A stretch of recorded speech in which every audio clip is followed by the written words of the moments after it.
everybody was rapping and shit.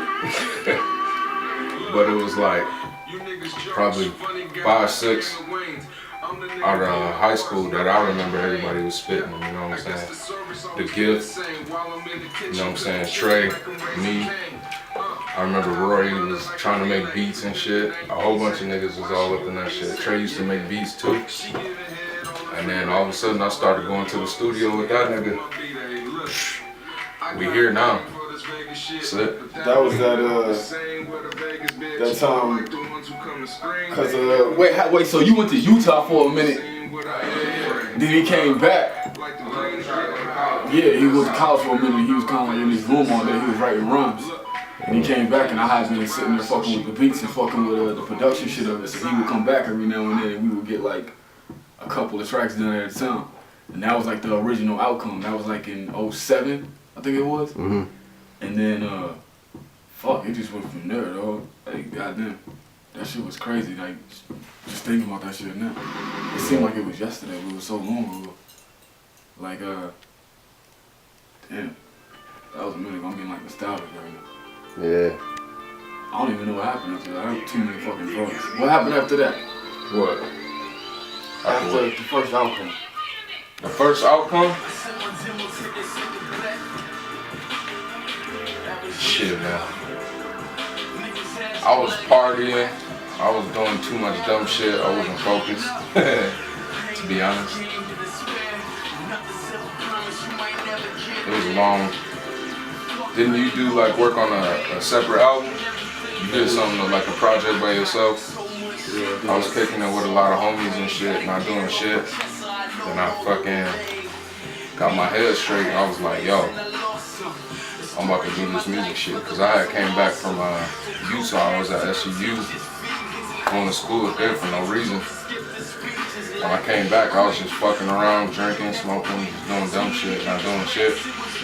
I was like, fuck it, I'm gonna make this music. So I'm gonna do it.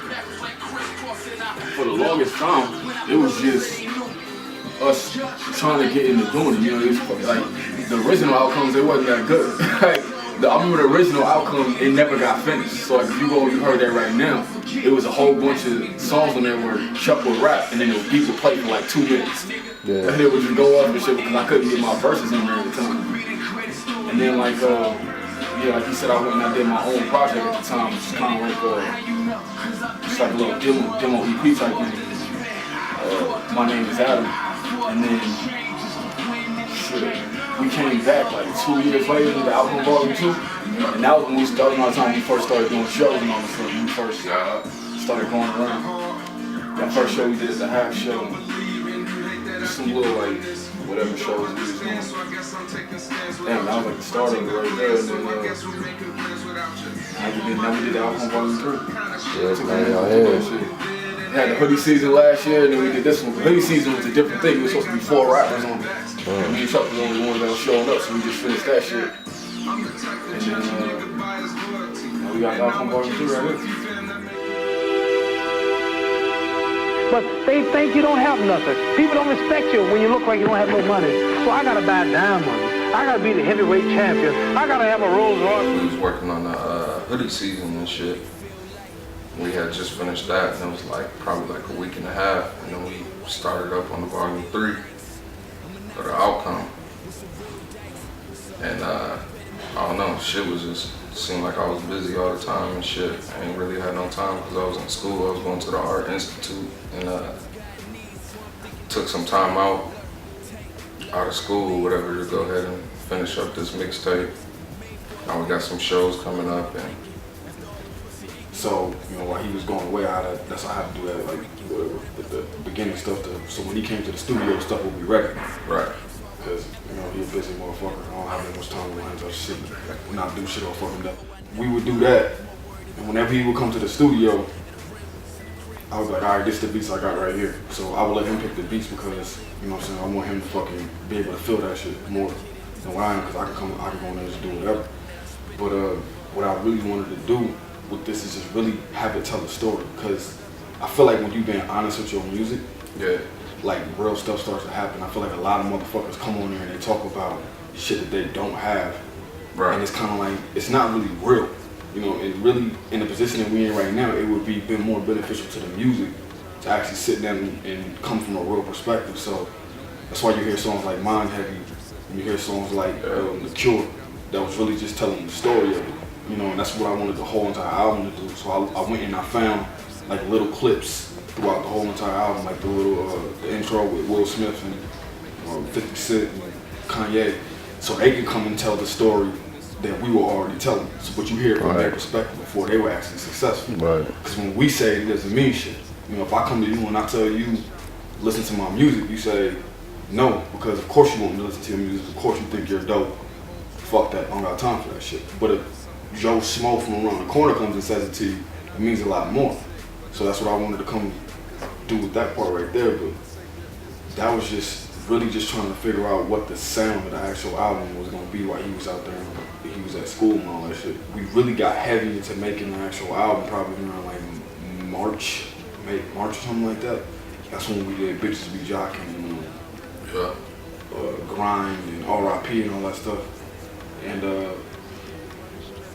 that was just the beginning of it. You know, it took a minute to actually make this because, like I said, he has to go do his stuff. I gotta go do my shit. And it was a really difficult album to make. Because you got two people who have two completely different styles. Right. Trying to come on the album. But, you know, like a lot of the songs, like on the album, Faded is one song that I did by myself. Like, that's not really Chuck's forte. Like, but then you hear a song like Chuck on Moolah or on Birthday Song, and that's Chuck at his best right there on those songs. Yeah. So he wouldn't necessarily come on Faded like I would come on it, because that's more my style. And that whole entire album was just about that. How can we meet in the middle and make the outcome? Because there's a lot easier with the outcome 1 and 2 to do it, but now that we kind of got older and developed as artists,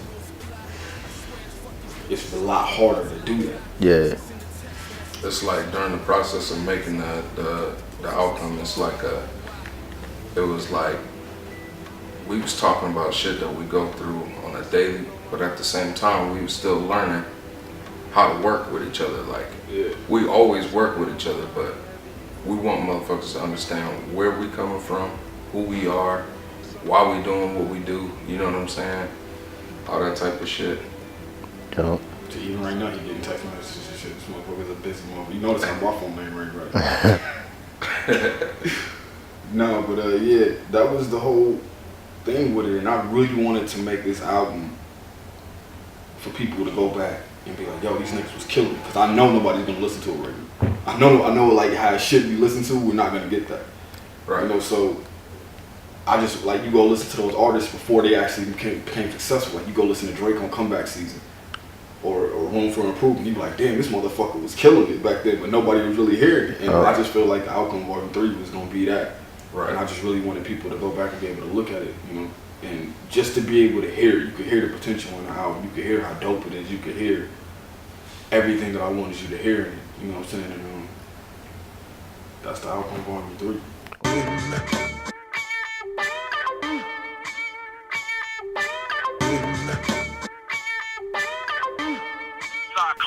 I really don't fuck with too many niggas in Vegas. I mean, I know it's a lot. It's like every now and then you'll hear somebody dope, and if they're dope, we fuck with. But a lot of the motherfuckers here is kind of like, y'all the reason why people look at us weird. You know what I'm saying? Like shit.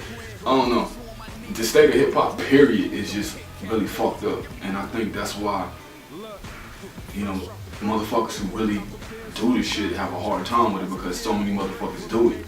You get looked over. Like the motherfuckers who really got talent and the motherfuckers who really know what they're doing. It's so many people in the room standing there trying to get heard that you can't see those people doing it. Oh. And Vegas is not really known for anything. Like, how many entertainers come here a weekend? But none of them actually, none of them actually look to see what's happening in Vegas. Like 50 Cent be here like every other weekend, we fucking on Mayweather, but none of them say, I wonder what Vegas is doing with rapping. Like, none of them ever look at it like that. Right. So it's like, I feel like it's like niggas like us that's doing this right now. It's our job to become successful and then shine a light back on the people who actually can do it. Right. So like, you actually looking at a potential dynasty in this whole fucking city. Mm-hmm. It's so many motherfuckers who just not getting looked at. Whether you're a model, whether you're a rapper, whether you're a singer, whether you whatever. So many people who just get looked over in this city, and it shouldn't be like that. It shouldn't be like that. It's like it should be like fucking the same way it is when people go to LA or when they go to Hollywood. Cause everybody out here doing it, like everybody doing their thing out here. It's nobody, I wanna say better or worse, but it's the potential. The shit that me and him do, we do this shit all the time. Like we've been doing this for years. A lot of niggas pop up, then they move out the city, go do some shit, and then come back like, yeah, I got hooked up with this, I got hooked up with that. Well, we just remain here and we stay focused. When people come to Vegas, what you see on the strip, you see Elvis. Everybody know that Elvis, this was his city and shit. He was the king, you know what I'm saying? But one day it's gonna be another, you know what I'm saying? Or a few Elvises, you know what I'm saying? We just ain't gonna be dressed up in a shiny ass suit and shit, you know what I'm saying? But we here.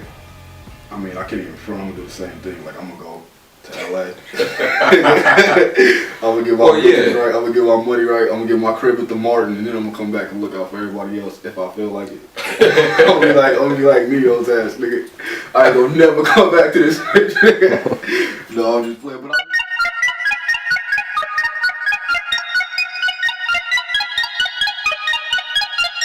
you want that real, you found it. I built this from the ground, bitch. My city get here now, bitch. The Vegas ain't here now, bitch. Yeah, I do that. Stunting on these hoes. Yeah, I do that. Crushing all my foes. Niggas move back. Damn, you extra close, nigga. Who that? Actions like you know. Yeah, I do that. Snatching all y'all hoes. Yeah, I do that. Throwing all